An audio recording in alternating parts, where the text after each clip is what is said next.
അസ്സലാമു അലൈക്കും വറഹ്മത്തുള്ളാഹി. അൽഹംദുലില്ലാഹ് വസ്സലാത്തു വസ്സലാമു അലാ റസൂലില്ലാഹ് വ ആലിഹി വസ്വഹ്ബിഹി അൽ ഫായിസീന ബിറളില്ലാഹ്. ബഹുമാനമുള്ളവരെ, ഒരു വലിയ ധന്യമായ മുഹൂർത്തത്തിലാണ് നമ്മൾ ഈ സംഗമിച്ചിട്ടുള്ളത്. അതും മഹാനായ സയ്യിദുനാ റസൂലുള്ളാഹി സ്വല്ലല്ലാഹു അലൈഹി വസല്ലം തങ്ങളുടെ 1500-ാം ജന്മദിനാഘോഷത്തിൻ്റെ ഭാഗമായി നമ്മുടെ പടിക്കൽ മഹല്ലു കമ്മിറ്റി ഇവിടെ ആഭിമുഖ്യത്തിൽ സംഘടിപ്പിക്കുന്ന പരിപാടിയിലാണ്. അള്ളാഹു അത് കബൂലാക്കി തരുമാറാവട്ടെ. ഞാൻ നേരത്തെ പറഞ്ഞതുപോലെ ഈ പ്രാവശ്യം നമുക്ക് വല്ലാത്ത ഒരു നിർവൃതിയുണ്ട്, ഒരു സമാധാനമുണ്ട്, ഒരു ആശ്വാസമുണ്ട് കമ്മിറ്റിക്ക്. കാരണം ഇതിൻ്റെ പ്രവർത്തകർ, സ്വാഗത സംഘം ഭാരവാഹികൾ, പ്രവർത്തകന്മാർ, വളണ്ടിയർമാരൊക്കെ ഒരുപാട് ആളുകൾ പ്രവർത്തിച്ചിട്ടുണ്ട് ഇതിൻ്റെ പിന്നാമ്പുറത്ത്. അവർക്കൊക്കെ ആശ്വസിക്കാൻ വകയുണ്ട്. കാരണം ഇന്നത്തെ ആ മീലാദ് റാലി ഉണ്ടല്ലോ, അതൊരടുക്കും ചിട്ടയും, അതോടൊപ്പം കഴിഞ്ഞ കാലങ്ങളിൽ ഇല്ലാത്ത വിധത്തിൽ മുതിർന്ന ആളുകളുടെ സാന്നിധ്യം, അതോടൊപ്പം തന്നെ നമ്മൾ ആ മെഗാ ദഫ്, ഇപ്പോൾ നമ്മുടെ ഈ ഓഡിറ്റോറിയം നിറഞ്ഞു കവിയ എത്ര ഒരുപാട് ചെയർ ഇട്ട് ബന്ധപ്പെട്ട വോളണ്ടിയർമാരും പ്രവർത്തകരും. പക്ഷെ അതുകൊണ്ടൊന്നും തയ്ക്കാൻ നമുക്ക് പറ്റിയിട്ടില്ല. അതുകൊണ്ട് അടിയിൽ സഹോദരിമാർ വളരെ തിരക്കാണ്, അത്രയും അവിടെ നിറഞ്ഞു കവിഞ്ഞിട്ടുണ്ട്. നമുക്കിതിൽ വലിയ സന്തോഷമുണ്ട്. കാരണം കഴിഞ്ഞ വർഷം നമ്മുടെ റാലിയിൽ മുതിർന്ന ആളുകളുടെ സാന്നിധ്യം കുറച്ച് കുറവായിരുന്നു. അത് നമുക്കെല്ലാം ഒരു ചെറിയ അസ്വാരസ്യം ഉണ്ടാക്കിയിരുന്നു. അങ്ങനെയാണെങ്കിൽ ഇനി വേണോ എന്ന് വരെ ചോദിച്ച, അഭിപ്രായം പറഞ്ഞ, ആശങ്ക പ്രകടിപ്പിച്ച പ്രവർത്തകരുണ്ട്. പക്ഷേ ഇത്തവണ നമുക്കിതൊരു വല്ലാത്ത പ്രചോദനമായി, പ്രോത്സാഹനമായി. ഇൻഷാ അല്ലാഹ് വീണ്ടും നടത്താൻ നമുക്ക് റബ്ബ് തആല ഒരുപാട് റബീഉൽ അവ്വലിനെ ഇതേപോലെ വരവേൽക്കാൻ അല്ലാഹു തആല ആഫിയത്തോടുള്ള തൗഫീഖ് ബന്ധപ്പെട്ടവരോടൊപ്പം നമുക്ക് പ്രദാനം ചെയ്തുമാറാവട്ടെ.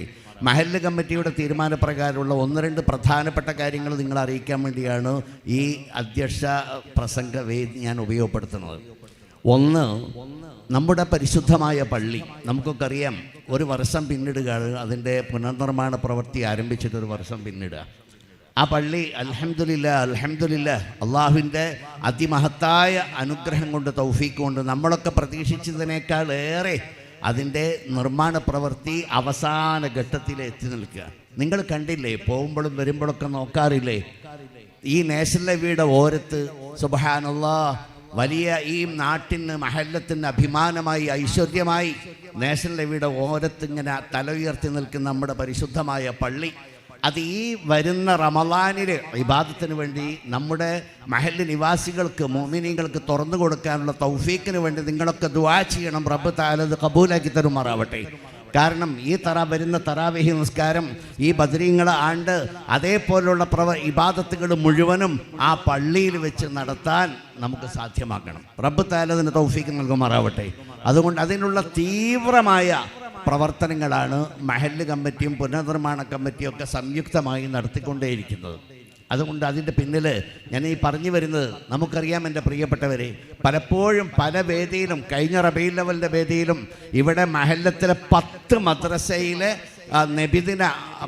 നബിദിന പരിപാടിയുടെ ആഘോഷവേദിയിലുമൊക്കെ ആവർത്തിച്ച് പറഞ്ഞ കാര്യങ്ങളാണ്. മൻ ബനാ ബൈതൻ ലല്ലാഹ്, അല്ലാഹുവിന് യബ്തഗി ബിവജ്ഹില്ലാഹ്, അള്ളാഹുവിൻ്റെ തൃപ്തി മാത്രം കാംക്ഷിച്ചുകൊണ്ട്, പ്രതീക്ഷിച്ചുകൊണ്ട്, നല്ല നിയ്യത്തോടു കൂടി അള്ളാഹുവിൻ്റെ പള്ളിക്ക് ആരെങ്കിലും സഹായിച്ചാൽ, ആ പുനർനിർമ്മാണത്തിന് സഹായിച്ച്, ചെറുതാവട്ടെ വലുതാവട്ടെ സഹായിച്ചാൽ, ബനല്ലാഹു ബൈത്തൻ ലഹു ഫിൽ ജന്ന, സ്വർഗത്തിൽ ഒരു സ്വന്തമായിട്ടൊരു വീട്, ഒരു കൊട്ടാരം റബ്ബ് തആല അവന് ഒരുക്കി കൊടുക്കുമെന്ന് സയ്യിദുനാ മുഹമ്മദ് റസൂലുള്ളാഹി സ്വല്ലല്ലാഹു അലൈഹി വസല്ലം സഹീഹുൽ ബുഖാരി ഉദ്ധരിച്ച ഹദീസാണ്.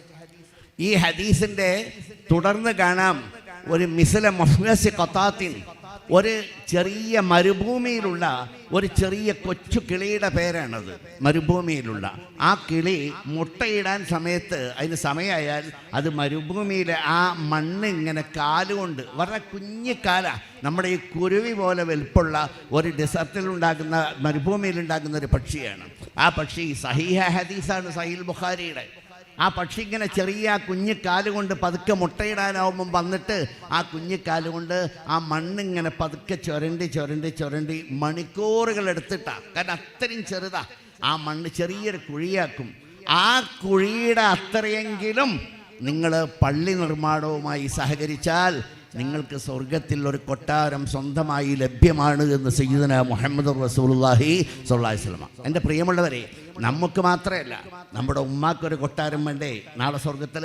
നമ്മുടെ അമ്മായിമാർക്ക് വേണ്ടേ, അമ്മോശന് വേണ്ടേ, ഭാര്യയ്ക്ക് വേണ്ടേ, ഭർത്താവിന് വേണ്ടേ, സഹോദരിക്ക് വേണ്ടേ, അങ്ങനെ ബന്ധപ്പെട്ട എല്ലാവർക്കും സ്വർഗത്തിലുള്ള കൊട്ടാരം പണിയാനുള്ള ഒരവസരമാണ് നമുക്ക് കൈവന്ന്. ഞാൻ പറയട്ടെ, വളരെ ഭദ്രമായി, വളരെ സുരക്ഷിതമായി, ആധുനിക സജ്ജീകരണങ്ങളോടെ, സൗകര്യങ്ങളോടെ വിശാലമായി നിർമ്മിക്കുന്ന പള്ളിയാണ് നമ്മുടേത്. അൽഹംദുലില്ലാഹ്. ഇനി ഈ തലമുറക്കും അടുത്ത തലമുറക്കും അതിൻ്റെ അടുത്ത തലമുറക്കും ആ പള്ളിയിൽ ഒന്നും ചെയ്യേണ്ടി വരില്ല. അത്ര സുരക്ഷിതമായിട്ടാണ്. അതിന് ഒരു അണ്ടർഗ്രൗണ്ട് ഉണ്ട്, 3 നിലകളുണ്ട്, 4 മിനാരങ്ങളുണ്ട്, ലിഫ്റ്റുണ്ട്, എല്ലാ സംവിധാനങ്ങളുണ്ട്.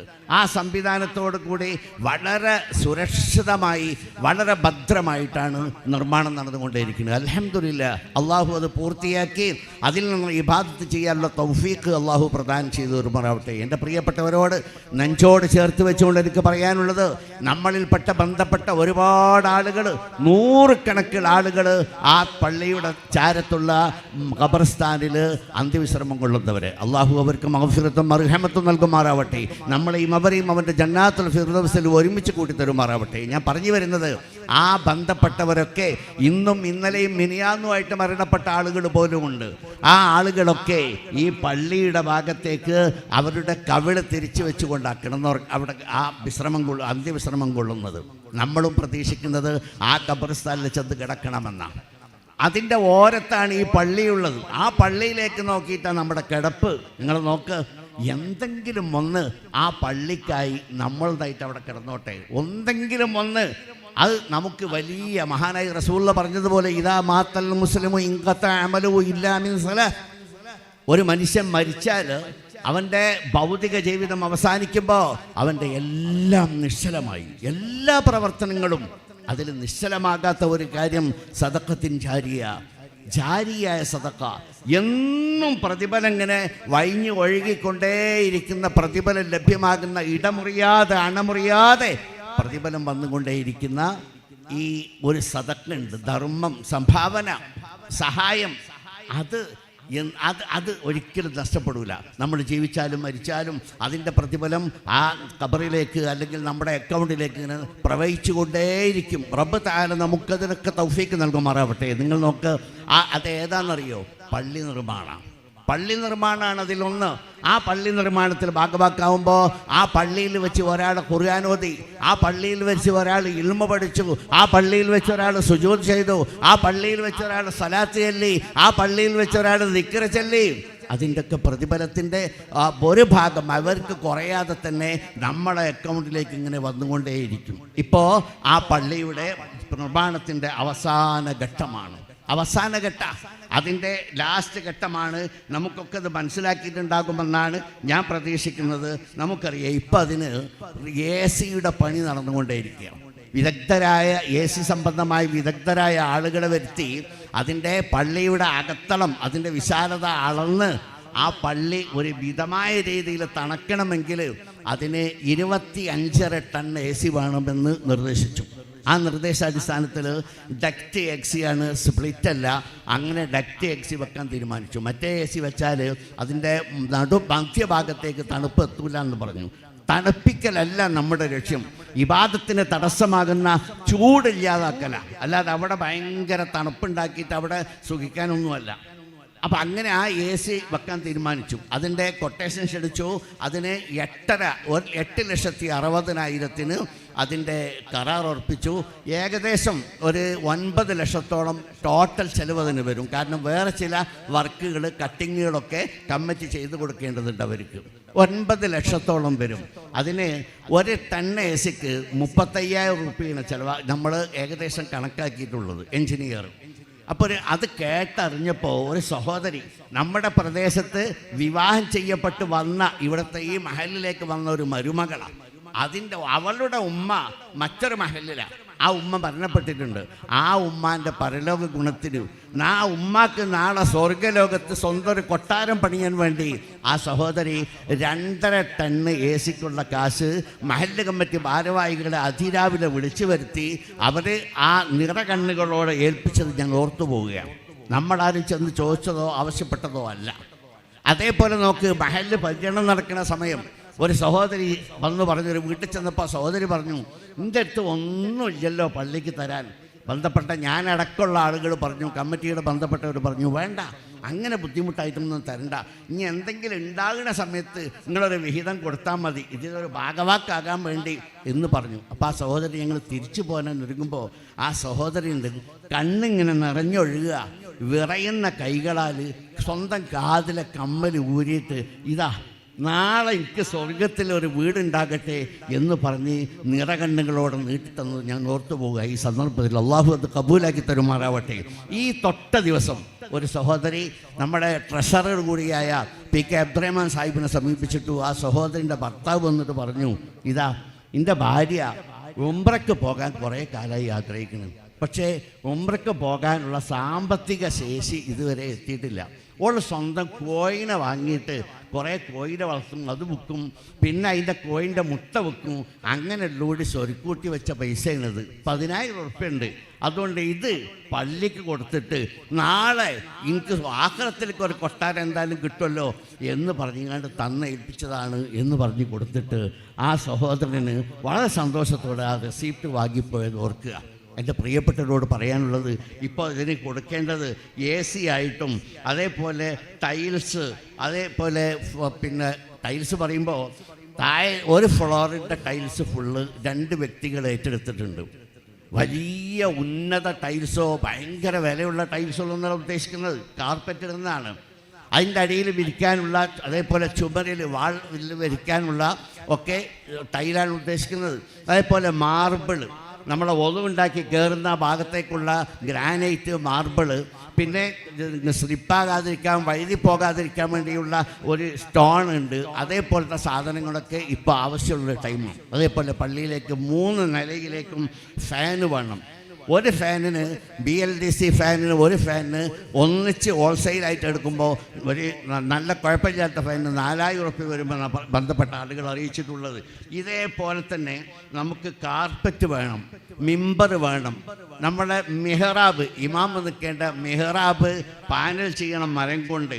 ഇതേപോലെ വെള്ളം വൈദ്യുതി സംവിധാനങ്ങൾ ഏർപ്പെടുത്തണം, sound system, mike, amplifier, box, അങ്ങനെയുള്ള സൗണ്ട് സിസ്റ്റം ചെയ്യണം. ഇങ്ങനെ ഒരുപാട് കാര്യങ്ങൾ. ഇതേപോലെ പള്ളിക്ക് നമുക്ക് പെയിൻറ്റ് വേണം, പെയിൻറ്റിങ് ചെയ്യണം.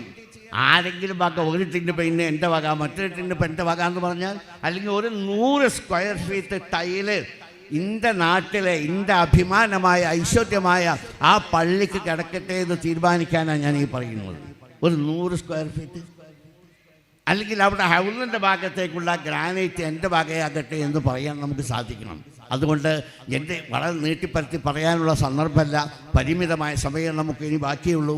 ചെറിയ കുഞ്ഞുമക്കളുടെ കലാപരിപാടികൾ പ്രദർശിപ്പിക്കേണ്ടതുണ്ട്, അതിന് തന്നെ കുറേ സമയമെടുക്കും. അതുകൊണ്ട് അത് ആരംഭിക്കണം, അതുകൊണ്ടാണ് നീട്ടാത്തത്. പറയുകയാണെങ്കിൽ ഒരുപാട് പറയാനുണ്ട്. ഇത് സംബന്ധമായി ഇതിൻ്റെ പണിയും പുനർനിർമ്മാണവും സംബന്ധമായി ഒരുപാട് കാര്യങ്ങൾ നിങ്ങളെ ബോധ്യപ്പെടുത്തേണ്ടതുണ്ട് എന്നറിയാം.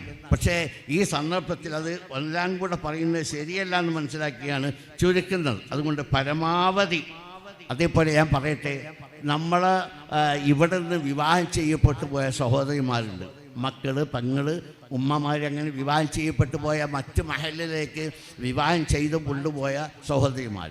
ആ സഹോദരിമാർക്ക് എന്തെങ്കിലുമൊക്കെ നമ്മളെ സ്വന്തം നാട്ടിലെ പള്ളിക്ക് എന്തെങ്കിലും ഒരു വിഹിതം നിങ്ങളെ വകയായിട്ട് ഭർത്താവിനോടോ ബന്ധപ്പെട്ടവരോ ചോദിച്ചിട്ട് കൊടുത്തൂടെ?